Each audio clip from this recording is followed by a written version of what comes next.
Welcome to day 2 of the Farnborough Airshow, and we are now about to see the second highlight of the entire show. The first was that 777X you can see in the background there. If you want to see a video of that, check out the link you can see on the screen now. It's an incredible aircraft, the world's largest twin-engine aircraft with the world's largest commercial engines, and it's so big inside, it's beautiful. So yeah, check that video out if you haven't already. But now it's time for the next part of the Boeing media trip of the press here, and it's this aircraft, the 737 MAX 10.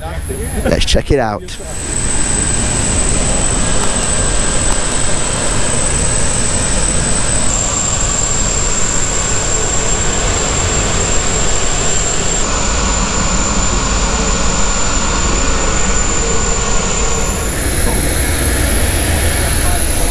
And it's worth pointing out that this plane, just like the 777X that I've toured, is also an experimental version, which means inside of the aircraft, just testing equipment everywhere. So it's not going to give you much of an idea of what it's going to look like, seating-wise, configuration-wise. That's up to the airlines. But it is going to give you an idea of the size, basically. So yeah, let's go and have a look now.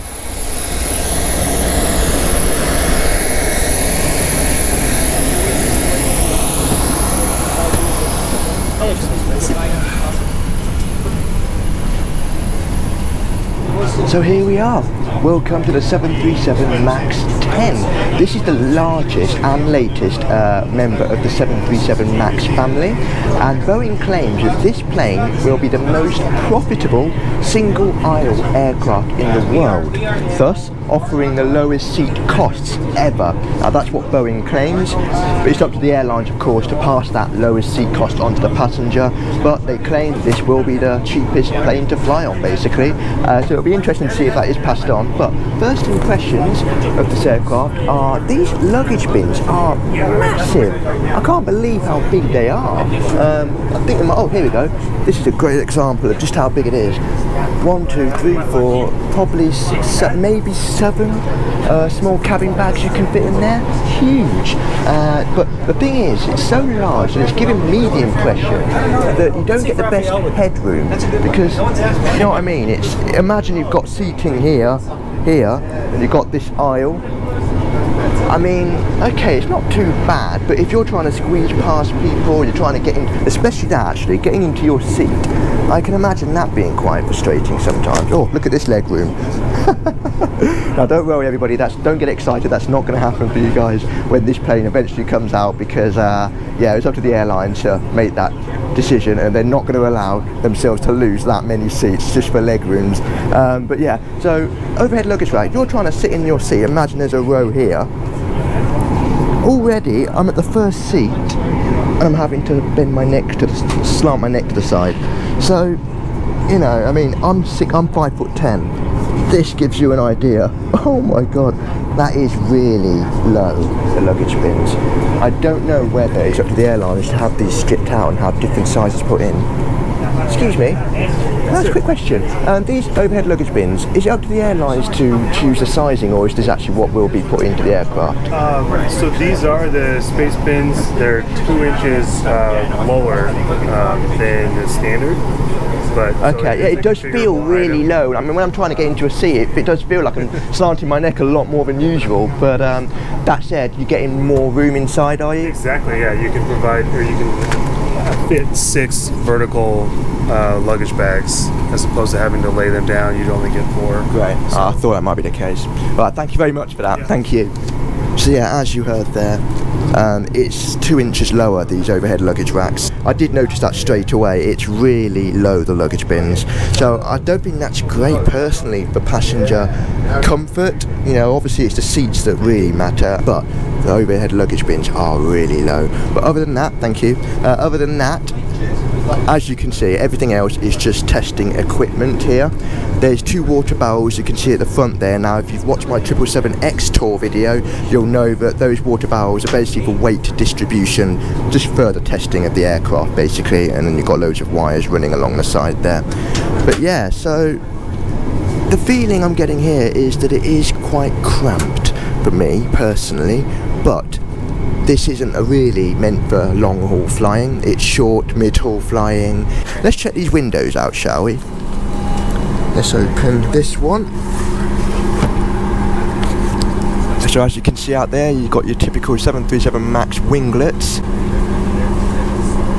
and then in the background the 777X, excitingly. Now again, I'm going to shamelessly plug that video. If you haven't seen my video of a 777X, which I've just seen, see the link on the screen now and you'll no doubt be pleased with what you see. But yeah, no, that's the window view. Oh god, I still can't get over this. Look at it. Wow. In fact, I'm going to put my camera somewhere so you can get a full idea of what it's like for me trying to get underneath the overhead luggage racks. Let me just leave my camera somewhere.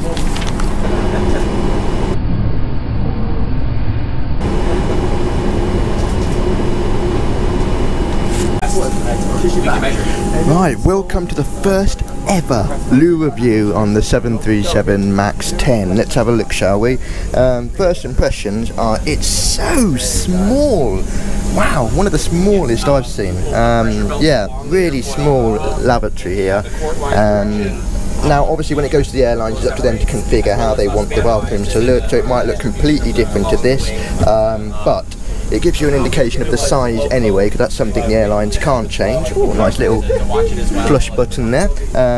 Maybe touchscreen, but yeah, overall though, it looks like a really nice smart loo. It's just really small and really cramped. I would sit down to give you an idea of how small, but it might look slightly strange if I'm sat on the toilet when people are walking past me.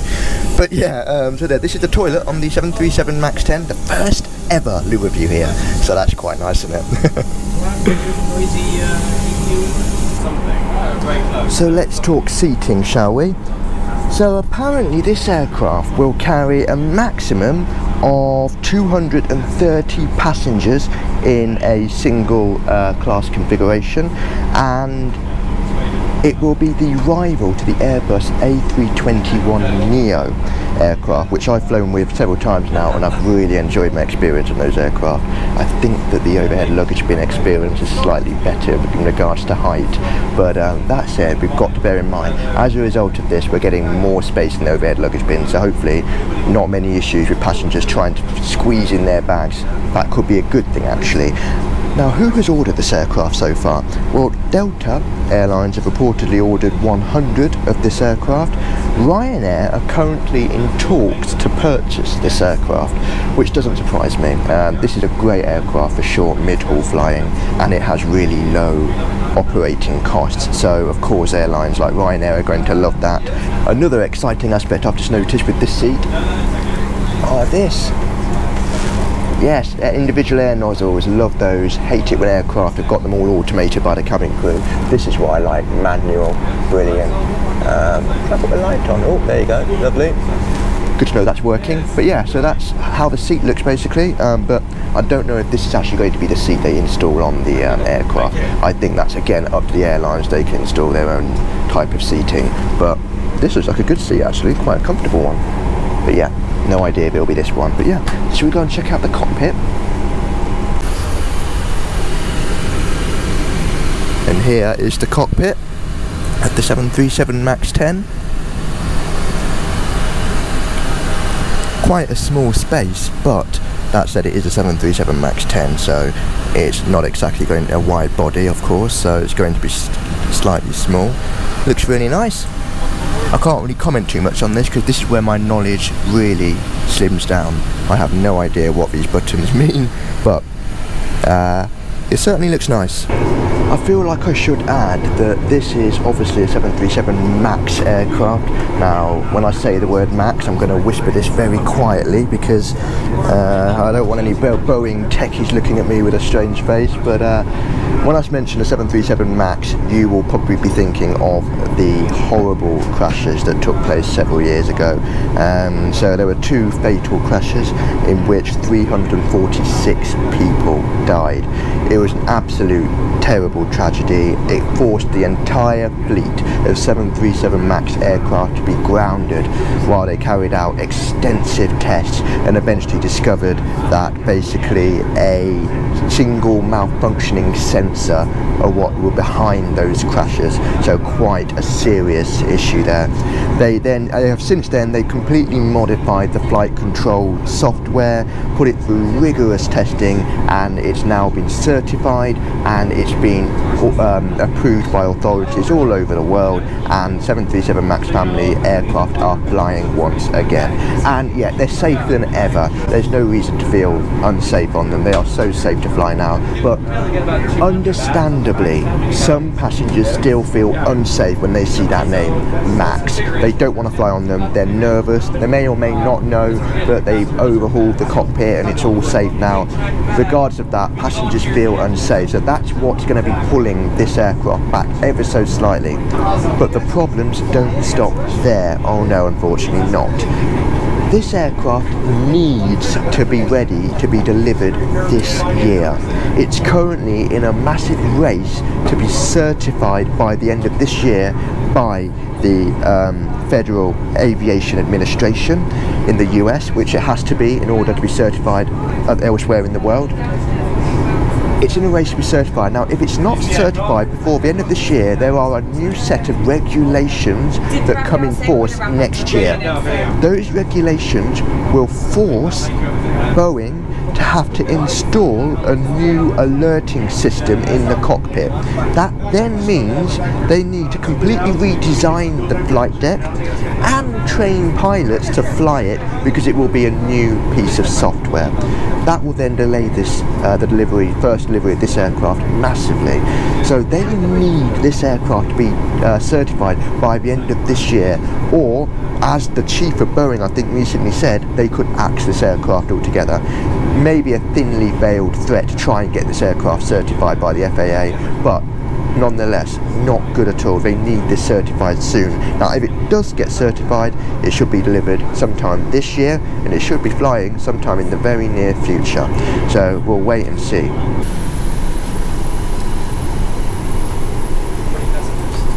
So this is configurable up to 230 passengers.